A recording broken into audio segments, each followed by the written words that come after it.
जय श्री राम। आइए चलते हैं आपको फिर प्रभु श्री राम के रामचरित मानस की कथा में लेके, जो गोस्वामी तुलसीदास जी द्वारा रचित प्रभु श्री राम का रामचरित मानस की कथा में अयोध्या कांड में हम आपको ले चलते हैं, जिसको पढ़ने और सुनने मात्र से ही हमारा आपका देश संसार का कल्याण हो जाएगा। तो अंधविश्वास से दूर रहते हुए प्रभु श्री राम के चरणों में समर्पित होने का समय है हमारा आ गया है। तो हम आप देर न करते हुए प्रभु श्री राम के चरणों में समर्पित होते हुए जहाँ तक हो सके हरि नाम का कीर्तन और प्रभु श्री राम के रामचरितमानस की कथाओं का रसपान किया जाए। तो आपको ले चलते हैं प्रभु श्री राम के रामचरितमानस के अयोध्या कांड में। अगर अयोध्या कांड या पूरी रामचरित मानस को देखा जाए तो आपको धर्म और अधर्म दोनों की बातें आपको मिलेंगी। तो उसके लिए अगर देखा जाए तो प्रभु श्री राम धर्म पर लड़ाई लड़ रहे हैं और एक तरफ रावण अधर्म पर लड़ाई लड़ रहा है। तो देखा जाए तो पूरे रामचरित मानस में प्रभु श्री राम की भी बात सुनी गई और मिलता भी है। और एक तरफ देखा जाए तो त्रिलोक विजयी महाप्रतापी रावण जो अहंकार से व्याप्त था, उसकी भी बातें मिलती हैं और उसकी भी बातें सुनी गई। लेकिन फर्क इतना था कि प्रभु श्री राम धर्म के धुरंधर थे और वो जो रावण था जिसके अंदर अहंकार व्याप्त था, वो अधर्म का रास्ता चुना। इतना प्रकांड विद्वान होते हुए भी रावण अहंकार का मार्ग चुना और प्रभु श्री राम को पहचान नहीं पाया, क्योंकि वो अपने अहंकार में इतना चूर हो चुका था कि उसको महावीर हनुमान जी भी समझाए कि आप प्रभु श्री राम को पहचानो। लेकिन वो इतना अहंकारी था कि उसको ये अहंकार था कि हमारे को इतना वरदान है कि ब्रह्मा विष्णु महेश जैसे शक्तियों का वरदान हमें मिला है, तो नर हमारी क्या बिगाड़ सकते हैं। लेकिन उसमें भी महावीर हनुमान बोले कि प्रभु श्री राम नर रूप में अवतार लिए हैं, ये कोई देवता नहीं है। तो इतना तुम मानो कि तुम्हारी मृत्यु निकट दिखाई दे रही है, वो भी प्रभु श्री राम के हाथों, क्योंकि उनके बाणों की प्रत्यंचा को कोई देवी या कोई देवता नहीं रोक सकता। इसी के साथ मैं आपको ले चलता हूँ प्रभु श्री राम के रामचरित मानस की कथा में। तो ये बड़ी मार्मिक कथा थी कि प्रभु श्री राम के रामचरित मानस में धर्म भी मिलेगा हमको, अधर्म भी मिलेगा। तब मज्जन करी रघुकुल ना था।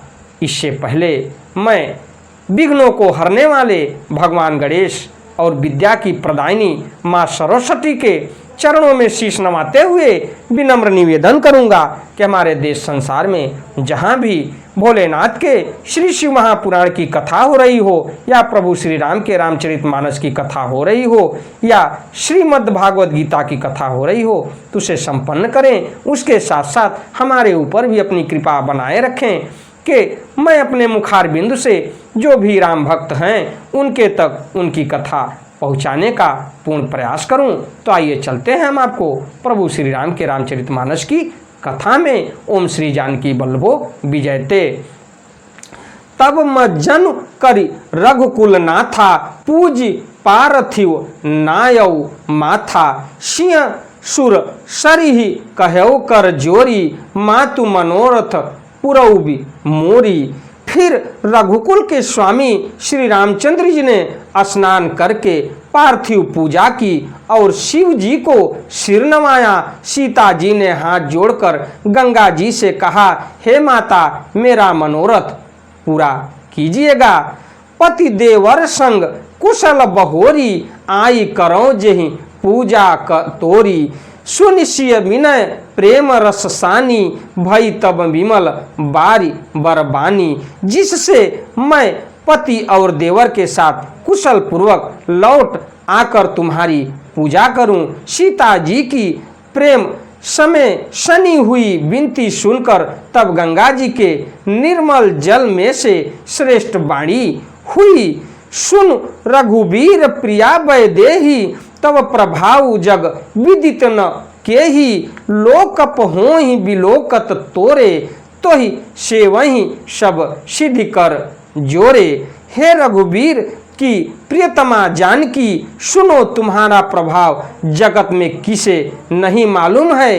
तुम्हारे कृपा दृष्टि से देखते ही लोग लोकपाल हो जाते हैं। सब सिद्धियां हाथ जोड़े तुम्हारी सेवा करती हैं। ये माता गंगा बोल रही हैं माता वैदेही के लिए।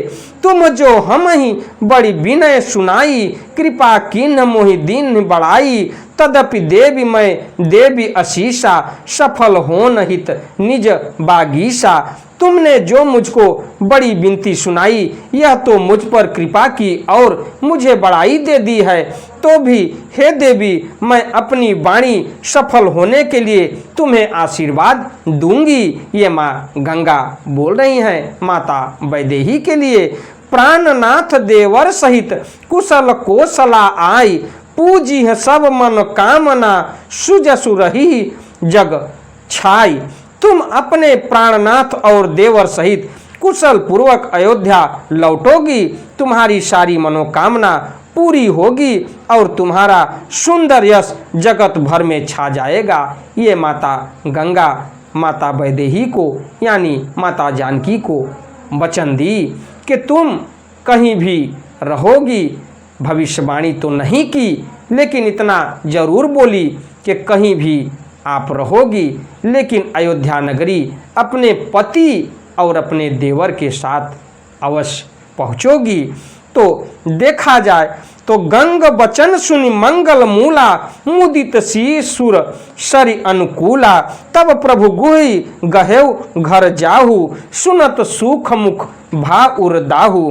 मंगल के मूल गंगा जी के वचन सुनकर और देव नदी को अनुकूल देखकर सीता जी आनंदित हुई। तब प्रभु श्री रामचंद्र जी ने निषाद राज गुह से कहा कि भैया अब तुम घर जाओ। यह सुनते ही उसका मुंह सूख गया और हृदय में दाह उत्पन्न हो गया। दीन बचन गुह कह कर जोरी, विनय सुनो रघु कुल मनि मोरी। नाथ साथ रही पंथ दिखाई, करी दिन चारि चरण सेवकाई। ये कहा उसने यानी निषाद राज ने कि प्रभु मैं कुछ दिन रह के आपकी सेवा कर लेता तो हमें भी मोक्ष की प्राप्ति हो जाती। तो गुह हाथ जोड़कर दीन वचन बोला, हे रघुकुल शिरोमणि, मेरी विनती सुनिए। मैं नाथ आपके साथ रहकर रास्ता दिखाकर कुछ दिन चरणों की सेवा करने का हमें मौका दीजिए। जही बन जाई रहब रघुराई, परन कुटी में करबी सुहाई। तब मोहि कह जसी देव रजाई, सोई करी हूँ रघुवीर दुहाई। हे रघुराज, जिस वन में आप जाकर रहेंगे वहाँ मैं सुंदर पर्णकुटी बनाऊंगा। पत्तों की, पर्णकुटी का मतलब पत्तों की कुटिया बना दूंगा। तब मुझे आप जैसी आज्ञा देंगे। मुझे रघुवीर आप ही दुहाई है, मैं वैसा ही करूंगा। सहज स्नेह राम लखी तासु, संग लीन गुह हृदय हुलासु। पुण्य गुह ज्ञाति बोल सब लीन है, करि परितोष विदा तब कीन है। उसके स्वाभाविक प्रेम को देखकर श्री रामचंद्र जी ने उसको साथ ले लिया। इससे गुह के हृदय में बड़ा आनंद हुआ। फिर गुह निषाद राज ने अपनी जात के लोगों को बुला लिया और उनका संतोष करा के तब उनको विदा किया। तो देखा जाए तो प्रभु श्री राम का अनन्य भक्त ये निषाद राज भी था, जो प्रभु श्री राम के माया के वशीभूत होकर प्रभु श्री राम को छोड़ना नहीं चाहता। तो आगे चलते हैं। तब गणपति शिव सुमिर प्रभु, नाई सुरस रिहि माथ। सखा अनुज सिय सहित बन, गवनु किन्ह रघुनाथ। तब प्रभु श्री रघुनाथ जी गणेश जी और शिव जी का स्मरण करके तथा गंगा जी को मस्तक नवाकर सखा निषाद राज को छोटे भाई लक्ष्मण जी और सीता जी सहित वन को चले। तेहि दिन भयो बिटप तर बासु लखन सखा सब किन्ह सुपासु प्रात प्रात कृत करि रघुराई तीरथ राजु दीख प्रभु जाई। उस दिन पेड़ के नीचे निवास हुआ लक्ष्मण जी और सखा गुह ने विश्राम की सब सुव्यवस्था कर दी। प्रभु श्री रामचंद्र जी ने सवेरे प्रातः काल की सब क्रियाएं करके जाकर तीर्थों के राजा प्रयाग के दर्शन किए। तो देखा जाए तो प्रभु श्री राम अपना नित्य कर्म करके तीर्थों के राजा प्रयागराज के दर्शन किए। सचिव सत्य श्रद्धा प्रिय नारी माधव सरिस मीतु हितकारी चारि पदार्थ भरा भंडारू पुण्य प्रदेश देश अतिचारु। उस राजा का सत्य मंत्री है, श्रद्धा प्यारी स्त्री है और त्रिवेणी माधव जी शरीखे हितकारी मंत्री हैं। चार पदार्थों धर्म अर्थ काम और मोक्ष से भंडार भरा है और वह पुण्यमय प्रांत ही उस राजा का सुंदर देश है। यानी प्रभु श्री राम जहाँ गए दर्शन के लिए तो तीर्थों के राजा प्रयागराज के दर्शन के लिए गए। क्षेत्र अगम गढ़ गाढ़ सुहावा सपने हूँ नहीं प्रति पच्छिन पावा सेन सकल तीरथ बर बीरा कलुष अनीक दलन रणधीरा। प्रयाग क्षेत्र ही दुर्लभ मजबूत और सुंदर गढ़ किला है जिसको स्वप्रमेय में भी पाप रूपी शत्रु नहीं पा सके हैं। संपूर्ण तीर्थ ही उसके श्रेष्ठ वीर सैनिक हैं जो पाप की सेना को कुचल डालने वाले और बड़े रणधीर हैं। संगम सिंहासन सुठ सोहा छत्रु अख य बटु मुनि मनु मोहा चंवर जमुन अरु गंग तरंगा देखी होई दुख दारिद भंगा। गंगा यमुना और सरस्वती का संगम ही उसका अत्यंत सुशोभित सिंहासन है। अक्षय वट छत्र है जो मुनियों के भी मन को मोहित कर लेता है। यमुना जी और गंगा जी की तरंगे उसके श्याम और श्वेत चंवर हैं जिनको देखकर ही दुख और दरिद्रता नष्ट हो जाती हैं। से वहीं सुकृति साधु सुचि पावहीं सब मन काम बंदी वेद पुराण गण कहीं विमल गुणग्राम। पुण्य आत्मा पवित्र साधु उसकी सेवा करते हैं और सब मनोरथ पाते हैं। वेद और पुराणों के समूह भाट हैं जो उसके निर्मल गुण गणों का बखान करते हैं।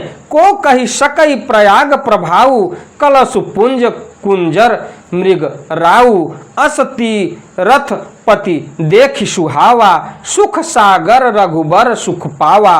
पापों के समूह रूपी हाथी के मरने के लिए सिंह रूप प्रयागराज का प्रभाव महात्म्य कौन कह सकता है। ऐसे सुहावने तीर्थ राजा का दर्शन कर सुख के समुद्र रघुकुल श्रेष्ठ श्री राम जी ने भी सुख पाया। कही सिय लख नहीं सखी सुनाई श्री मुख तीरथ राज बढ़ाई करि प्रणाम देखत बन बागा कहत महात्म अति अनुरागा। उन्होंने अपने श्री मुख से सीता जी लक्ष्मण जी और सखा गो को तीरथ राज जी की महिमा कहकर सुनाई। तदंतर प्रणाम करके वन और बगीचों को देखते हुए और बड़े प्रेम से महात्म कहते हुए यही विधि आई बिलो की बेनी सुमिरत सकल सुमंगल देनी मुदित नहाई कीन्ह शिव सेवा पूजी जथा विधि तीरथ देवा। इस प्रकार श्री राम जी ने आकर त्रिवेणी का दर्शन किया जो स्मरण करने से ही सब सुंदर मंगलों को देने वाली है।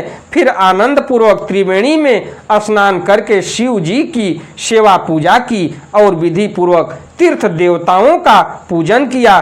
तब प्रभु भरद्वाज पहीं आए करत दंडवत मुनि उर लाए मुनि मन मोद न कछु कही जाई ब्रह्मानंद राशि जनु पाई। स्नान पूजन आदि सब करके तब प्रभु श्री राम जी भरद्वाज जी के पास आए।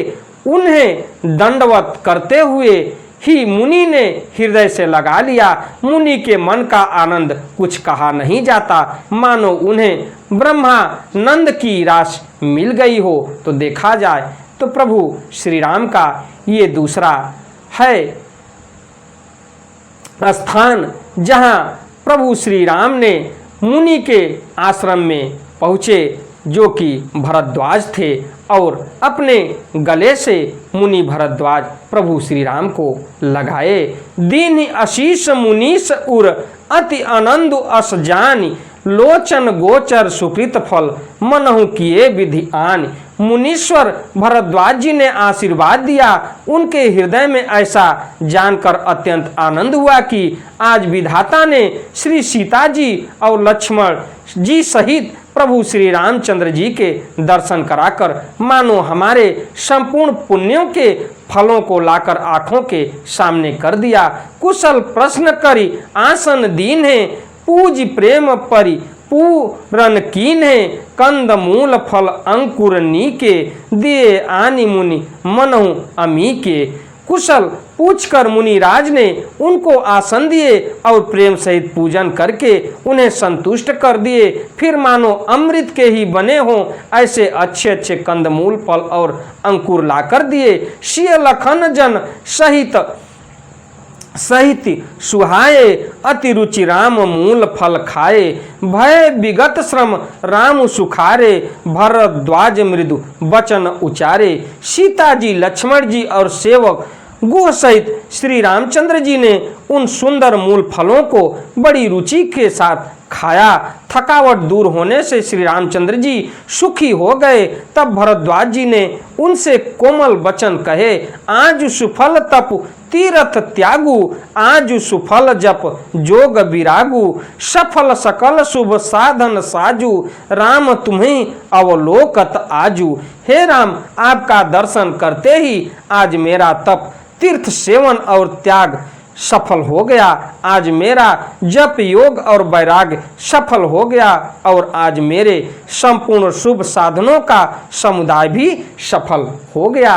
ये बोल रहे हैं मुनि भरद्वाज के हमारा आज सब चीज सफल हो गया सिर्फ आपके आगमन से। लाभ अवधि सुख अवधि न दूजी, तुम्हारे दरस आस सब पूजी, अब करी कृपा देहु बर एहु, निज पद सरसिज सहज स्नेहु। लाभ की सीमा और सुख की सीमा प्रभु के दर्शनों को छोड़कर दूसरी कुछ भी नहीं है। आपके दर्शन से मेरी सब आशाएं पूर्ण हो गई। अब कृपा करके यह वरदान दीजिए कि आपके चरण कमलों में मेरा स्वाभाविक प्रेम हो। करम वचन मन छाड़ी छलु, जब लगी जनु न तुम्हार, तब लगी सुख सपनेहु नहीं, किए कोटि उपचार।